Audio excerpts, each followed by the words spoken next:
Look, here we are, back in the studio, back in the Hockey Talk Show studio. It is nice to be here. You know, a couple of weeks ago, I got an amazing question from one of you guys, and that was, Ant, I hope you can address this on an upcoming show.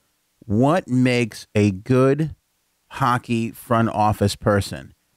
And now that one of the best is with the Islanders, I think we're ready to address that. We're back in the studio. The hair might be a little crazier for sure, but the hockey talk is going to be just as good. We'll tackle all this and more on this episode of the Hockey Talk Show.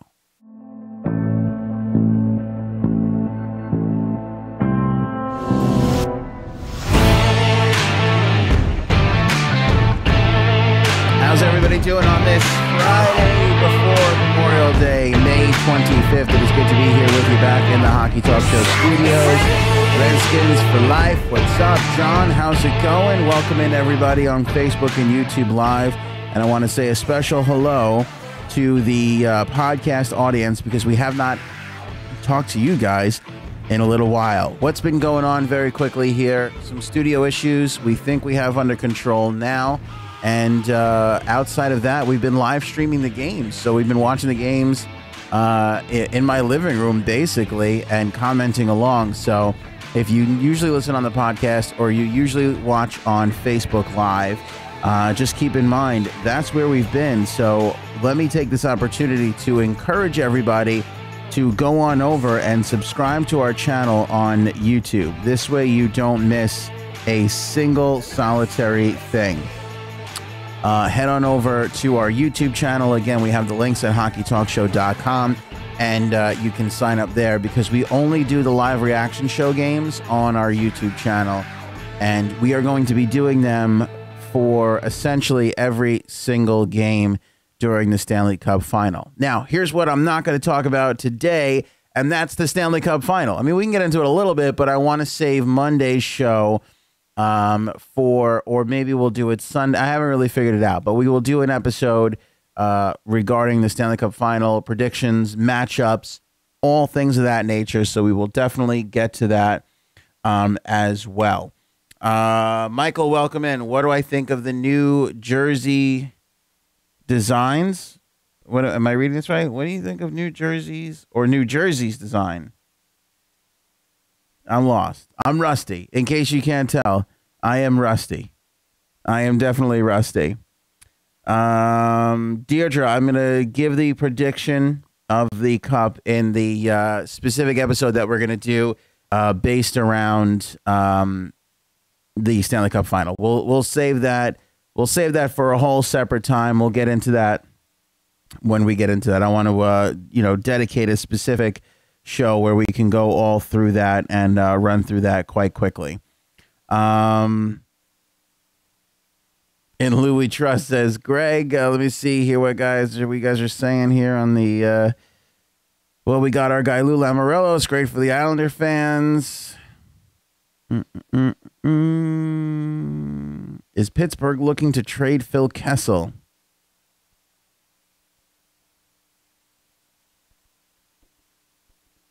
Who am I rooting for the Stanley Cup? Can I be honest with you? We can talk about this. God damn it, I don't know. I have no idea. I mean, I really like both of these teams so much. I really, really do.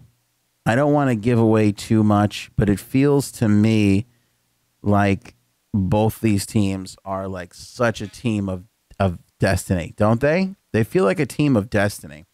All right, let's talk about Lou Lamoriello. Here's the thing I love about the New York Islanders. Even when they go out and get a great piece of the puzzle like Lou Lamoriello, they still find a way to gunk up the whole thing, and we don't know what the hell Garth Snow's role is with this organization. Now, I'm not going to get impatient with it because I think Lou's got to come in there and he's got to take his time.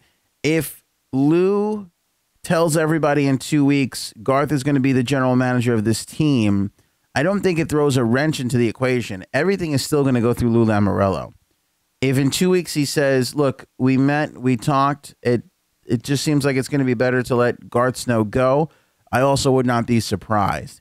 I would have liked them to have had that sort of figured out before they make all these announcements.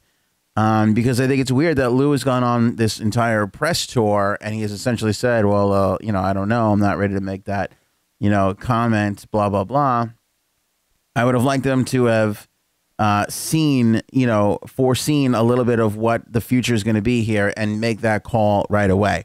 They didn't. It's fine. I just still like to point out the fact that this organization, as great as they are right now, and believe me, this is a great time for the Islanders. They still managed to screw some things up. Let's talk about what this means for the franchise. This is massive. Today in the local market here in New York, the press is talking all about how Brian Cashman, the general manager for the New York Yankees, and we all know how well they've done,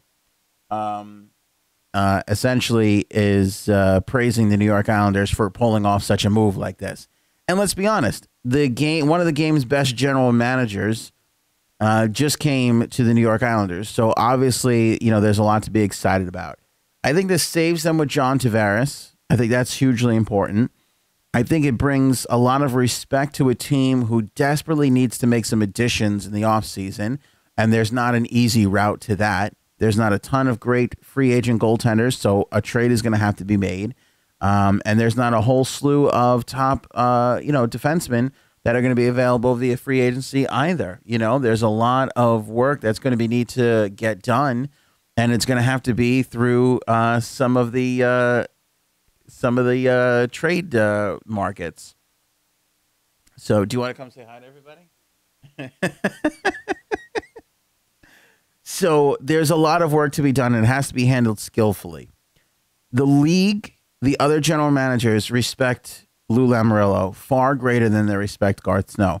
It's not like they have a disrespect for Snow. It's not like how the fans feel about Garth Snow, but certainly there is definitely this feeling of you've stepped it up class-wise. So I think it's really, really, really good for the New York Islanders. I think that Lou, judging by what he did with Freddie Anderson and the Maple Leafs. By the way, Lou had some of his great years of managing with the Toronto Maple Leafs. I know he put 3 Stanley Cups on the ice for the New Jersey Devils, but look at some of the moves he made for Toronto. Pretty damn good. I mean, the guy has not lost a step at 75. Are the Islanders going to rebuild? I'm going to try and address as many of these things as I can quickly here. Are the Islanders going to rebuild? No. I don't think Lou is coming here at 75 for a 5-year rebuild.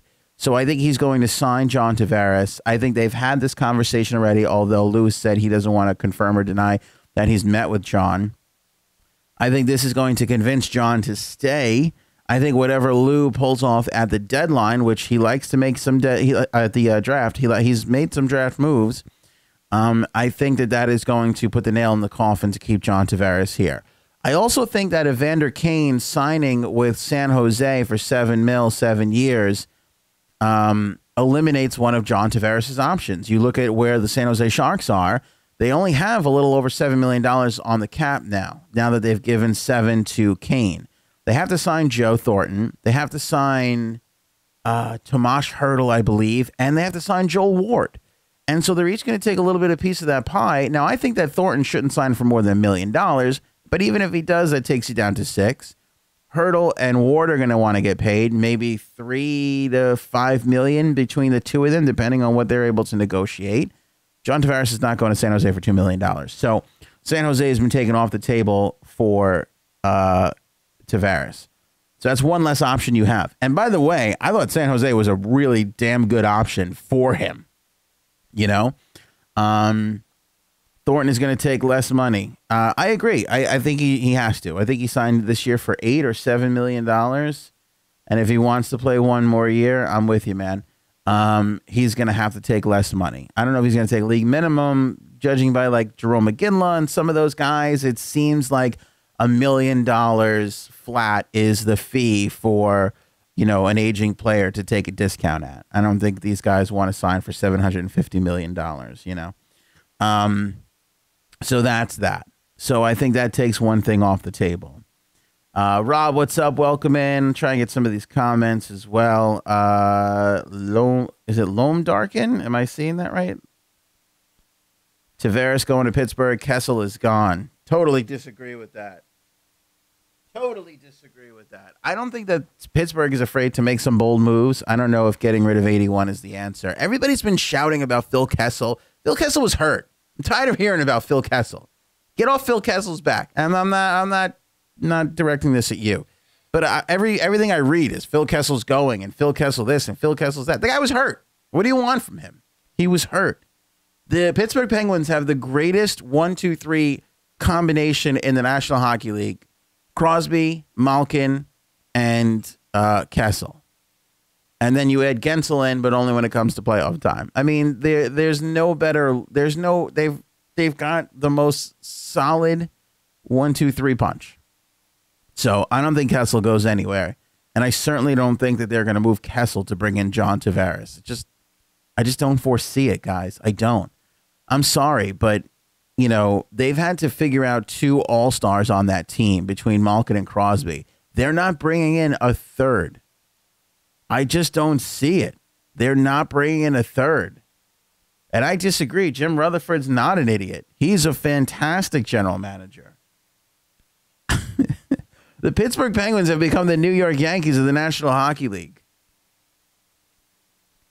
Tavares is not going to Toronto too. Let's take a couple of teams off the list.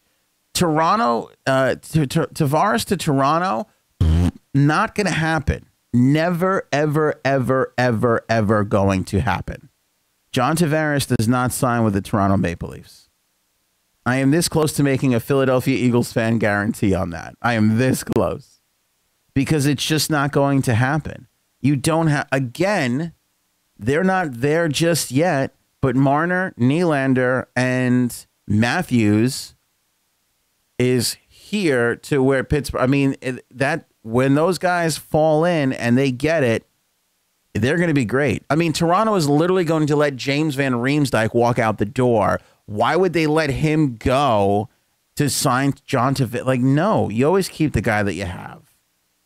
They're literally going to let Van Riemsdyk walk so that they can make Nylander, Marner, and Matthews work ice time wise. So who are all these people saying Tavares is going to Toronto? I mean, it's crazy talk. It's crazy talk. It doesn't make any sense. And I'm not picking on anybody in the chat right now. I really am not. This is what's out there in the ether of the hockey world. And sometimes I feel so lost because I'm like, am I the only one looking at salary cap? Am I the only one looking at team chemistry? Am I the only one looking at ice time? Am I the only one who could look and evaluate at these things? I mean, it's the God's honest truth. The biggest problem for the Toronto Maple Leafs this year, well, outside of they needed a defenseman and they didn't get it. All right, so it's not the biggest problem. They had a couple of issues. But one of their big issues was putting Mitch Marner on the 4th line because they couldn't fit him anywhere else. And then what happened? He lit it up in the Boston series when he got some ice time. So, you know, I don't foresee these bold moves from people that are desperate to get clicks on their website and stuff like that, or, you know, literally have nothing else to talk about and try and create things out of thin air. I mean, I just don't see it, guys. I'm sorry. I wish I can tell you, but I just don't see it. I just can't even comprehend how people can sit there and go, yeah, maybe they could do how? And Toronto, and by the way, and Toronto's the worst. The Toronto market's the worst. They're the ones going, well, we got to get Tavares. We got to do it. No, guys, you have Mitch Marner, William Nylander, and excuse me, they're going to dominate for the next couple of years. Dominate. It amazes me because I wish I could see the stock market and businesses as good as I can see hockey teams, because then I'd be a millionaire. I'd be a millionaire. It amazes me how people cannot see the potential of the Toronto Maple Leafs. The Toronto Maple Leafs are in the Eastern Conference Finals within the next 3 years. And if they're not there within the next 2 or even next year, something terribly went wrong. Kyle Dubas screwed something up, or somebody was injured, or there was something. But if this team is healthy and they add the defenseman that they need, I would prefer they keep JVR. I understand if they can't. But if they have JVR, they're in the Eastern Conference Finals within 3 years. They're the Washington Capitals. They're the Tampa Bay Lightning. They're in that echelon of team within next year. They're there next year. They're there. Next year, they're going to be top 3 in their division. I mean, it's not even close. It's not even close. Again, I wish I can see stock markets and businesses as good as I can see these things. The Toronto Maple Leafs are going to be there. And people, talking about, oh, we should trade this one or we should trade that one. No, absolutely friggin' not. There's your 3 right there. You were able to get Crosby, Malkin, and Kessel without having to pull off any trades. You drafted it. Now, granted, Matthews they're not at the level of Crosby, but it's going to be the second best 1-2-3 punch in the league. In the league. If you're asking me who would I rather have, Kane, Pavelski, and Thornton, or those 3, give me those 3 any day of the week, twice on Sunday. No question, no doubt in my mind. No question at all, no doubt in my mind. By the way, the Kane signing bothers me a little bit, whereas I love the fact that he found a fit and he made it work. Like it works. Like finally he found a spot that works for him, and they sort of like try to grab it and run with it. But at the same time, it terrifies me to take somebody with such a small sample size from trade deadline on and give them 7 years at $7 million. That just terrifies me. That's just not how I would like to. That's not how I would run an organization. I don't know if I could let Evander Kane walk away, because you need 30 goal scorers, and he's definitely one of them. But there are just so many issues there that worries me to hand out that big of a contract for that term. I just couldn't feel that good about it. I really couldn't feel that good about it. It's weird because I'm so torn. I'm like, yeah, well, you got to sign him. Like, here it is. Like I'm hoping this is it for Kane. We can stop the rumors that he's a bad locker room guy and that he's distracted and all these things. I hope this is it for him. But at the same time, like, I don't know if we're not 3 years from now talking about, oh, why isn't it working in San Jose now? You know what I mean? That would worry me as a general manager to hand that guy a 7-year deal. Tavares is staying on Long Island. He will get a boatload of cash. That's why Lou is there. Philadelphia Sixers, Philly. Yep, you're right about that. Eddie, cool. I will check that out. What else do we have to talk about? David Quinn has been introduced as the new head coach of the New York Rangers. That's a solid move as all hell for the New York Ranger fans. You guys can get definitely excited about that one. This hiring, and I'm not saying it's a bad one because I thought he did a good job at Boston University, is just a pure sign that this is a copycat league. You know? I mean, what happens? Hacksaw comes from college to the NHL, seems to have a bit of success, and it works. What happens? Dallas goes out, and they hire a college coach.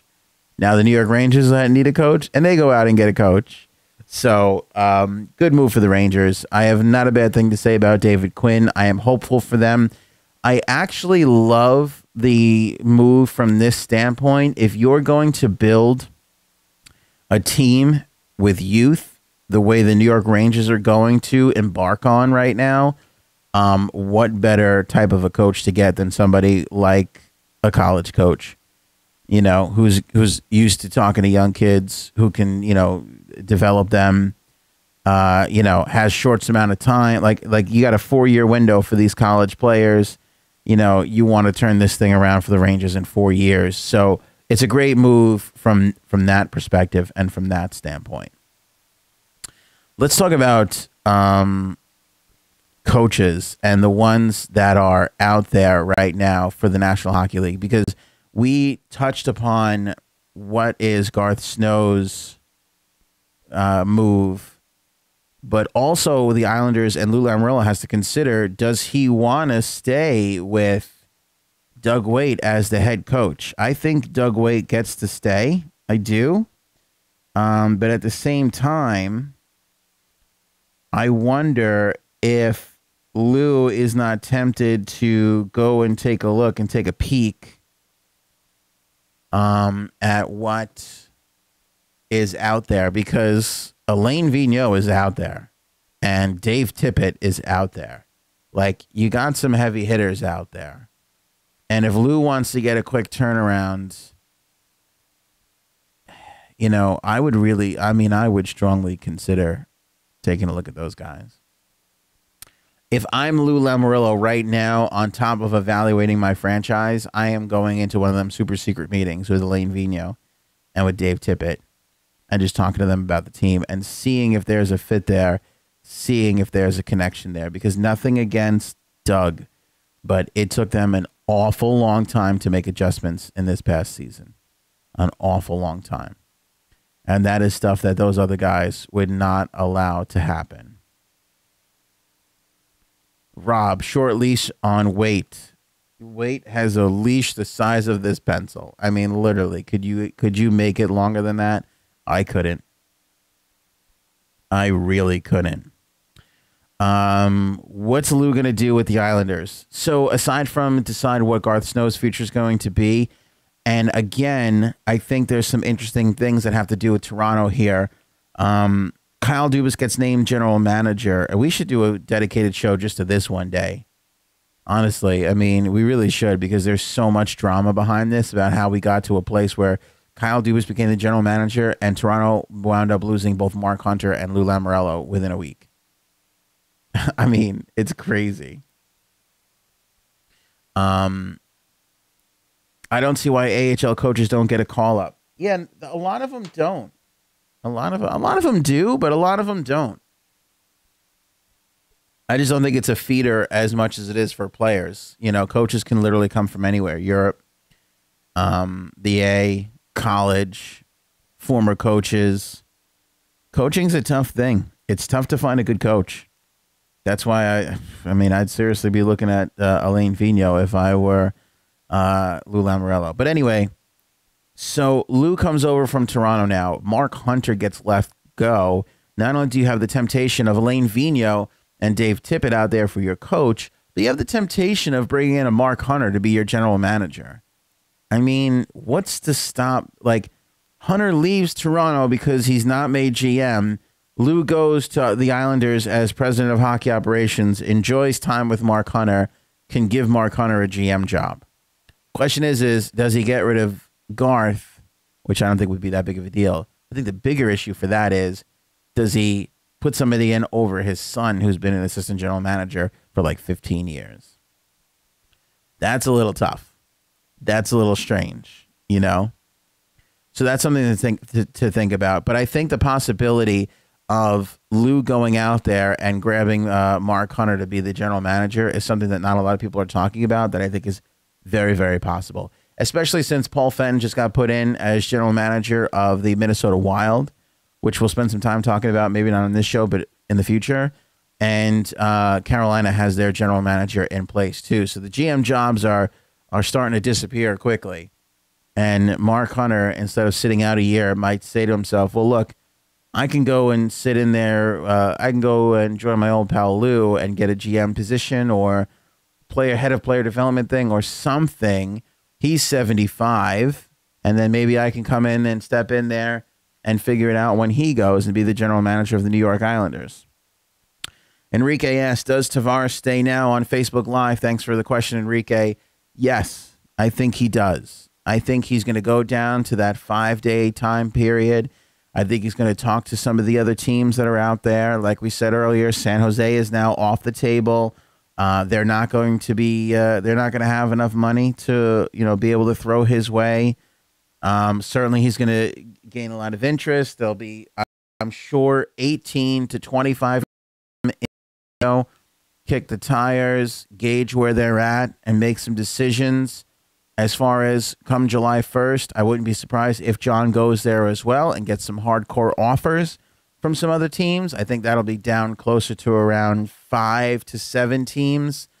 And then I think he'll wind up coming back to the Islanders because look at where they are now to where they were just a couple of weeks ago.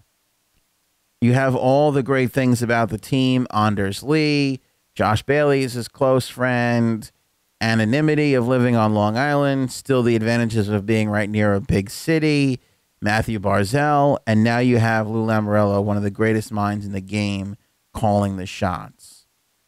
Their chances of re-signing him just increased to last week. I was around maybe 50%. He stays or goes. Now I would say that's got to be close to 80%. I mean, how do you walk away from Lou Lamoriello calling the shots? How do you walk away from a 3-time Stanley Cup champion who literally turned the Toronto Maple Leafs around faster than anybody thought they would be able to go? And let's not lie to each other. Yeah, it was the drafting of Austin Matthews, but let's not downplay the trade for Freddie Anderson, which was spectacular. I don't know how you walk away from something like that. I really don't. Especially when the kid was saying all along he always wanted to stay. It was always his intention to stay. He just wanted to make sure the team was committed to winning. So now this team is going to pay Garth Snow whatever the hell they're going to pay him to not make decisions. And they're paying Lou Lamoriello to be in there making decisions. And they're going to break ground on the new arena. I mean, there's so much positives here for the Islanders moving forward. Whatever Lou does at the draft will be the question. That will be the thing. Can Lou land a goaltender? Can he do something? I think that's his first order of business. Become accustomed to the front office. Figure out who you have there. Obviously, he's got his son there, so that's going to help him out tremendously. Figure out what you're doing with your coaching staff. Take a look and talk to your players. Obviously, I think he already met with John Tavares, even though he couldn't confirm or deny. And then start picking up the phone and talking to people and saying, what do you want for what can I get for that? Because you don't need to pick 11 and 12. Is it 11 and 12 or 10 and 12? It doesn't even matter. They got a couple of decent first-round picks. Move those things out for a goaltender.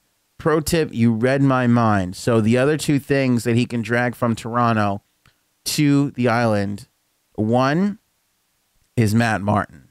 Clearly, Lou likes Matt. Lou brought Matt in. That was a Lou move.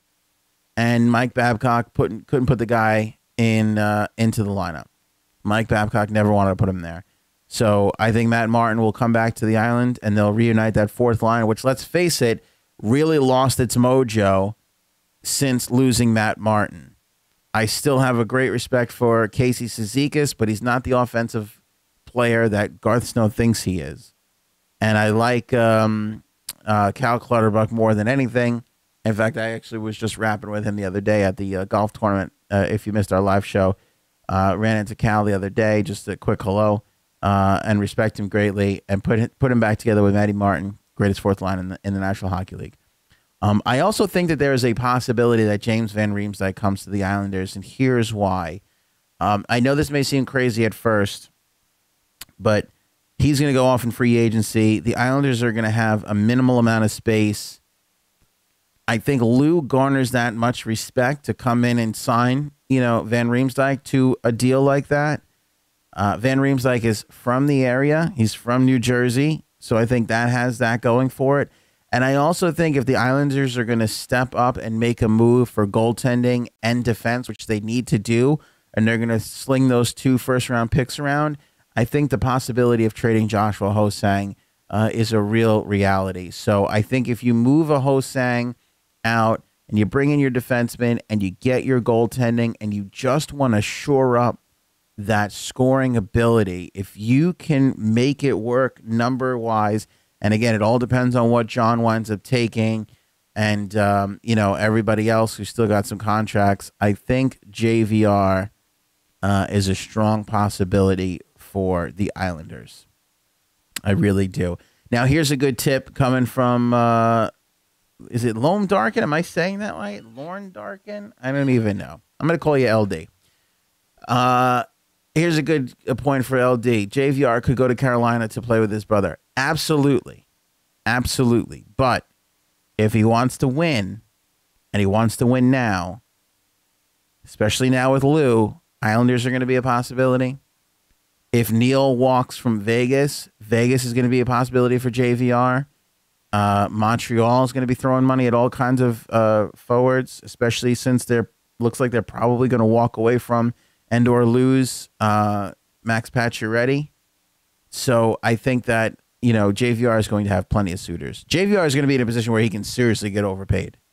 I mean, seriously, he can make, in any good year, probably he's around $7 million. I mean, really, Kane kind of sets the market for him. 7.5, 8, because he's a little bit better than Kane, I think, a little bit more consistent. I mean, he can go and get 9 or 10 from the right team if he really wants to. I don't know if he does or not. Supreme, welcome in. We're going to do our Caps and Vegas Golden Knights predictions in the next show for sure. I want to wrap up with the question that is the title of our episode, because this was a question that I got on the Hockey Talk Show page. And again, I hope you guys are checking us out wherever we are, hockeytalkshow.com, on our podcast, Stitcher, TuneIn, iTunes, and where's the other one? TuneIn Radio, Stitcher, Spotify. And again, I hope you're rating and reviewing on Apple Podcasts. That's the important one. But I got this question. And again, and by the way, and I want everybody to know, I guess we got a lot of Facebook viewers and everything. It's so cool. If you watch on Facebook, I hope you subscribe to our channel on YouTube, because, again, we're going to do the live reaction shows to the Stanley Cup Final. We're going to watch the games, and we're going to comment along. I'm not going to show the game. It's just going to be the camera on me. But, as you're sitting there watching, you can still talk with us. There'll be, we've had some great chat rooms. We're going to do that on YouTube only. So if you're on Facebook, go on over and subscribe to our YouTube channel for sure. So let's go with this question, which was, what makes a good front office person? And I think it's a great, great question. And having some experience with front office people, I can honestly tell you there's a whole bunch of factors that goes into it. But at the end of the day, I think accountability is at the bottom of all of that. You've got to have a person that is accountable. Garth Snow for the New York Islanders has not been accountable whatsoever. Marc Bergevin is losing his accountability by the day. I mean, it's just getting worse and worse. Pierre Dorian hasn't shown to be an accountable person yet. Lou Lamoriello, accountable. David Boyle, accountable. You look at the general managers that have been. George McPhee, accountable. George McPhee is the best poker player in Vegas. I mean, he literally got the entire league to overpay him to protect players and built a Stanley Cup Finals team. I mean, it's unbelievable. Unbelievable. So before we look at everything else, ability to evaluate talent, trade negotiating, contract negotiating, before we get to anything else, accountability. These things start from the top. There's a reason why the New York Yankees are the New York Yankees and the New York Mets are the New York Mets, because ownership is committed to winning. And when they don't win, people lose their jobs. And sometimes unfairly, and sometimes far too soon. Just ask Joe Girardi. Joe Girardi went on one hell of a run last season and lost his job. Why? Because the Yankees win championships. And the Devils were the same exact way when Lou was there. Toronto, maybe not as much, because that was Brendan's thing, even though Lou was the GM. He couldn't set up everything the way he wanted to, I don't think. He'll do that for the Islanders. What makes a great front office person is accountability. It's no different than what makes a great company. You all have jobs, right?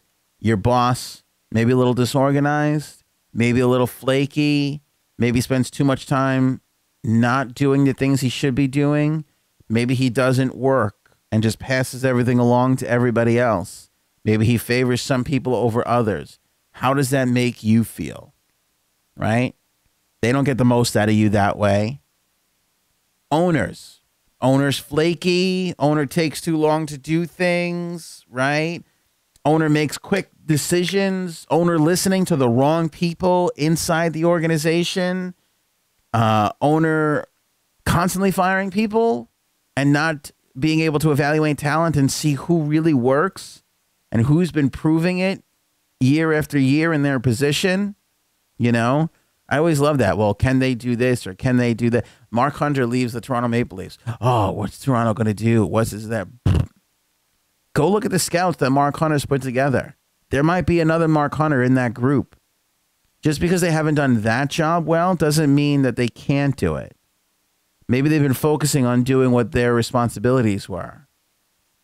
So when you have bad owners, when you have bad presidents, general managers, same thing in business. Your GM, your president, your CEO is not there. He's not accountable. She doesn't work hard enough. She passes along responsibility. He's not organized. All those things matter. The general managers, the presidents that are successful are the ones that are accountable. They show up really early and they work really hard all day long and they go home really late. And when they do a bad job, they sit in front of the media, they look into the camera and they go, this is my fault. This is on me. It's too much fake and pretending in the world. You know, coaches go in, oh, it's my fault, and blah, blah, blah. They don't expect to be fired. The ones that are accountable expect to be fired. John Tortorella, for whatever you can complain about, and believe me, there's plenty, there's a guy who's accountable. You want to know why John Tortorella keeps getting hired? Because he's accountable. He works. He doesn't coast. You can see people who coast. People all over the place. They're coasting like crazy. They're not doing it. I didn't know you wanted me to do that. They're passing off responsibility. Not guys like John Tortorella. Not guys like Lou Lamoriello. Not guys like David Poile. George McPhee. We can keep going down the list. Shiro's another one. He's a good general manager. He's got that pedigree. It's in his blood. You know, they make good decisions because they're accountable. They know that if they do something wrong, they can step out in front of everybody and say, I screwed this up. This is on me. Right? I messed up. But you know what winds up happening to these people?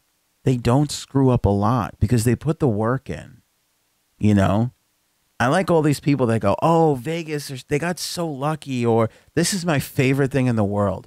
More so than the crazy right and left wingers we got here in the States right now. This is my new favorite thing. Vegas, it's so fixed. Are you friggin' kidding me? I don't think I've ever seen a general manager come in a shorter period of time and make more smarter moves than everybody else. And you have the dopes who will sit there and go, this is fixed. They had so many advantages. They had a favorable home schedule. Oh, the draft rules were changed for them. Oh, you know, everybody parties when they go to Vegas. You know, the Vegas flu. Are you for real? Are you kidding me? This guy not only got Pittsburgh to give them Marc-Andre Fleury, but he got a pick out of it. He not only took a 30-goal scorer, Marchessault from Florida Panthers, but he got Riley Smith thrown in as a kicker. All right. He got Nate Schmidt. I mean, go on down the William Karlsson. Now, again, did anybody think William Karlsson was going to score 41 goals? No, but you knew that the potential was there. Do you know? And I don't even know this number, but I know a little bit. Do you know how many mock drafts George McPhee and Kelly McCrimmon and the front office of Vegas did before the draft? You want to talk about insane behavior, crazy behavior? They would show up at the office at 8 o'clock in the morning. They would put everybody's availability down and they would do a draft. And you know what would happen at 11 a.m.? They would erase the whole thing and they would do it again. And what happens if we can get this guy instead? Or what happens if they get this guy? Or what happens if they say this? And on and on and on. Insane behavior. Insane behavior. But that's the work. That's the work that comes into it. So you know what happens when you get the Columbus Blue Jackets on the phone and you say, hey, we're definitely going to take Josh Anderson if you leave him unprotected. So if you don't want us to take him, what would you give us?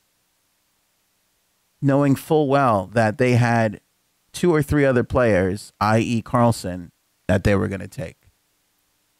You call Florida and you go, look, Marchessault, yeah, he scored 30 goals and he's really fast and the game is full of speed now and goal scoring. But I know you're really big on the statistics. So if you don't want us to take so-and-so, who would you get? We'll take Marchessault. You know, you got to pay. I get it. We'll take him, but who are you going to give us? Guys, George McPhee, I remember when I first heard that McPhee said to the league, we're going to talk to everybody and we're going to, and this is brilliant. When I heard this, I go, oh my God, this guy is brilliant. He literally called around to the league and he said, look, I don't want to be a disruptor. I know this is a problem for you. I know you spent 12 years building a team, 5 years, whatever it is. I don't want to take your golden boys away from you. I don't want to take your food. It's unfair. George is on the phone going, I know. It is unfair. So let's do this. Let's do this. I won't take this guy, that guy, or this guy, but throw in a little something. Give me a pick or something. Or I'll take another player, maybe. And he made it seem like he was doing a favor for the other general managers.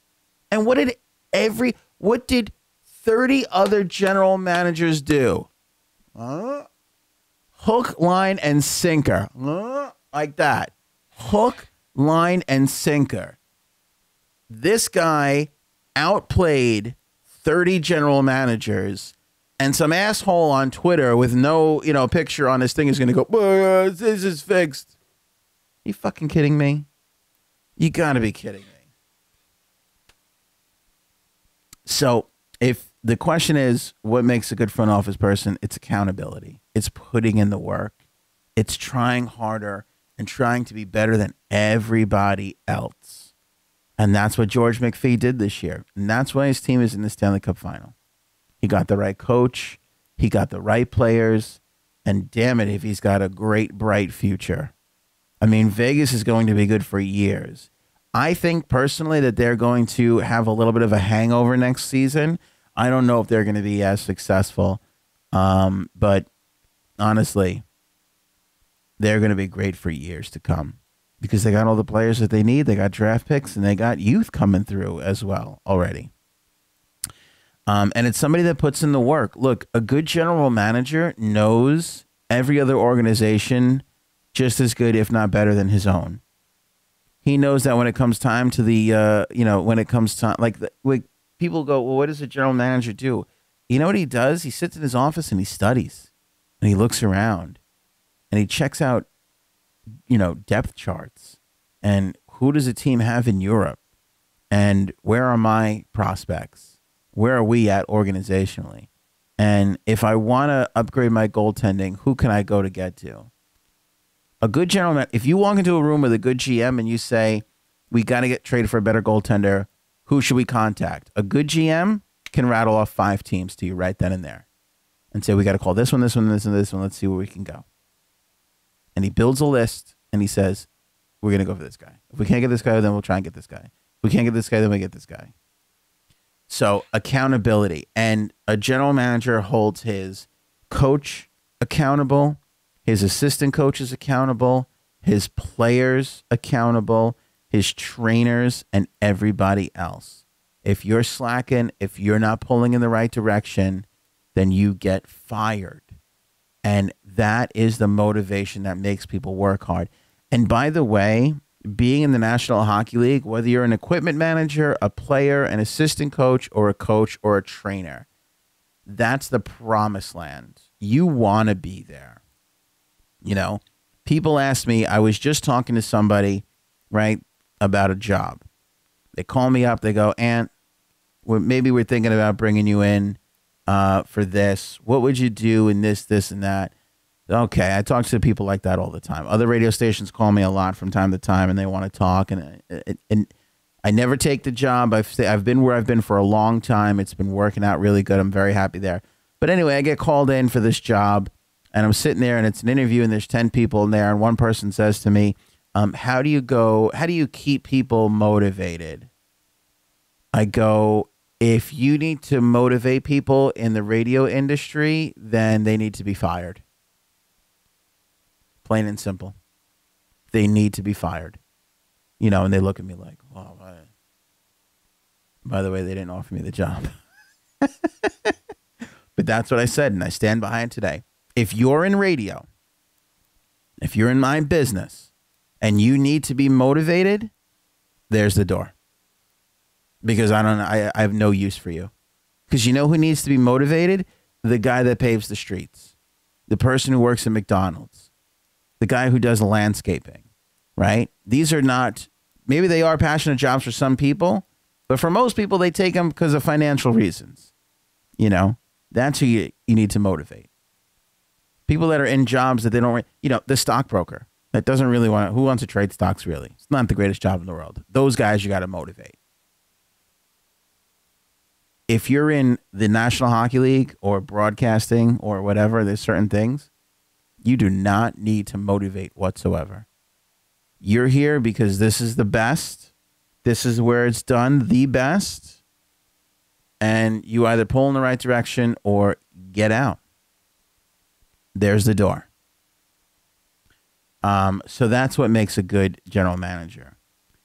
And the other part of accountability. So if you're going to hold people at this level and expect them to execute on a certain level, the other thing that you need to do is communicate your message to them. Where most people fall short, and I find this hilarious because all we do in radio is communicate. In radio, communication behind the scenes sucks. What's the number one thing that players say all the time? I just want to know where I stand with the coach. Bad coaches don't communicate. Bad front office people don't communicate. Communicate, communicate, communicate. Tell everybody everything every second of the day. Look, we need you to pick it up a little bit. Hey, the power play is not working. John, why do you think the power play is not working? However you want to communicate it and deliver it can't always be you're doing wrong, but it's got to be, look, our third line, we're there. Here's where we are in goals against. What are we doing wrong? Let's figure it out. Let's order up some Chinese food. Let's get some takeout in here. Let's put some video on and let's go through and let's figure this out. Great front office general managers talk to their coach 75 times a day. You talk to the training staff. You talk to your ticket guys, right? All that stuff. You know what Milbury never did when I was with the Islanders? Looked at anybody that wasn't with hockey ops. Never did it. Good general managers, go and talk to the ticket people. Go and talk to the sales people. How's it going? What are the people saying? Right? That's what they do. That's what they do. I, every day in my business, try not to do, I try and go around the building at least once a day. Talk to everybody. Talk to my production guy. How's it going? By the way, that spot you made, killer. I loved it. I'm not lying to him. I'm not blowing smoke. If I really enjoy it, I make it a point to go tell him. Go to the promotions department. Jesus, look at these giveaways. You guys are killing it. Nice job. Love it. Go to the salespeople. What's going on? What we got cooking? What can I help with? That's what good leaders do across the board. That's what a good general manager does. And he communicates and he holds people accountable. You can't hold people accountable if you don't tell them specifically what you need. You got a general manager down in the AHL? Tell him what you want. I want 40 wins. We got to make the playoffs. I want player A, B, and C to play 18 minutes a night. What can we get out of them when we're doing that? Talk to them. Set specific goals. Line it all up for them and see what they say. The what do you think approach is the best way to communicate and lead? Tom, I could not agree with you more. You know what I hate? When people dictate to me, especially in my business, in radio. Here's the beautiful part about radio. usually, typically, the person who's best at it is doing the morning show, right? That's the position I find myself in. And usually, and this is just not specific to my place, this is across the board. Your best guy is in mornings, right? Whoever you want to say, Howard Stern, Imus, Elvis Duran, your best is in morning drive. Absolute best. Morning drive all the way around, right? Do you know who the morning drive host reports to? Somebody, a general manager, whatever it is. And 9 times out of 10, that's a person who got into management or sales because they couldn't do exactly what it is that the morning show person does. So I can't tell you, myself personally in the past, and how many other people, countless morning shows, are literally sitting there across the desk from somebody who couldn't hack it in the position that they're in, and they're going, you know what I think you should be doing? Oh, yeah? Go down the list and tell me the things you think I should be doing because you couldn't do them yourself. If you could execute and you knew which way this ship should be steered, you'd have been in my job, and you're not. So shut up. I mean, that's essentially what it comes down to. Every boss, right? I mean, every boss in radio could not do radio because if they could, they would be on the radio. So that's what we have to deal with personally. So the what do you think approach tops. But here's the key, and this is what some people don't get. Don't just say it, do it. Don't just go in there going, what do you think? Or how are you doing? Or what do I, blah, blah, blah. Actually absorb and listen. Listen. Because a lot of times they know better than you. A lot of times. Right? You go to the trainer. What do you think? Blah, blah, blah. You don't sit there and go, oh, I think. No, you listen to the trainer. The trainer knows. The trainer knows. Why do you think coaches go and talk to their players? Because the players know. You can have the great Wayne Gretzky, right? Whoever else you want to name. Mike Babcock and his $8 million contract. All this stuff. You can sit there and teach X's and O's. You can do this. You can do that. You know what's the best form of thing? Hey, Austin, why can't we get what are you seeing? What are you seeing out there? You're out there. What are you seeing out there? Okay, here's what I'm seeing watching you out there. Let's figure it out. That's the best approach. That's the best approach. What do you think? Okay, let's sit here and figure out. Well, this is what you think. Well, I disagree. This is what I think. Now, what do you think? So, what makes a good front office person? Someone who holds people accountable and communicates extraordinarily well. By the way, you don't need to be a great evaluator of hockey talent, right? Your director of scouting should be, right? You don't. You don't need to know. You don't need to know from Adam, who's a great hockey player, to be a good general manager. I can pull if there was a test I can give people to find out how great they are at accountability and communicating. Whoever scored highest, I would hire to be my general manager tomorrow. Tomorrow. Because that person's going to come in there and he's going to get, or she is going to get the best people around them. That person is going to say, I don't know how to evaluate good skaters. So let me find out who is the best at it. And I don't know how to negotiate good contracts and keep it under the salary cap. So let me go and find out who's the best at that. And they're going to surround themselves with those people. And then they're going to sit them in the room and they're going to say, you're the best at what you do. If you don't do it, I'm going to fire you. Not directly, but, go out there and kill it. Tell me what you need. Go out there and kill it. And if we're not doing our job and if we're not pulling our weight, then we'll have to answer for it. But until then, you go on and you run your organization. All right. A lot of fun being back in the studio with you guys. Just about an hour's worth of a show here. Again, look for our live reaction shows that will start Monday night, Stanley Cup Finals. I'm going to try and get in a video. It might actually be a pre-taped thing. We might not do a live one to do my prediction on the games and what we can see here. But I'll tell you again, and I'm excited that we got the studio back up and running, because once that cup goes over somebody's head, we are going into super drive for trade rumors, free agency, the draft. I mean, it's going to get insane here over the next couple of days.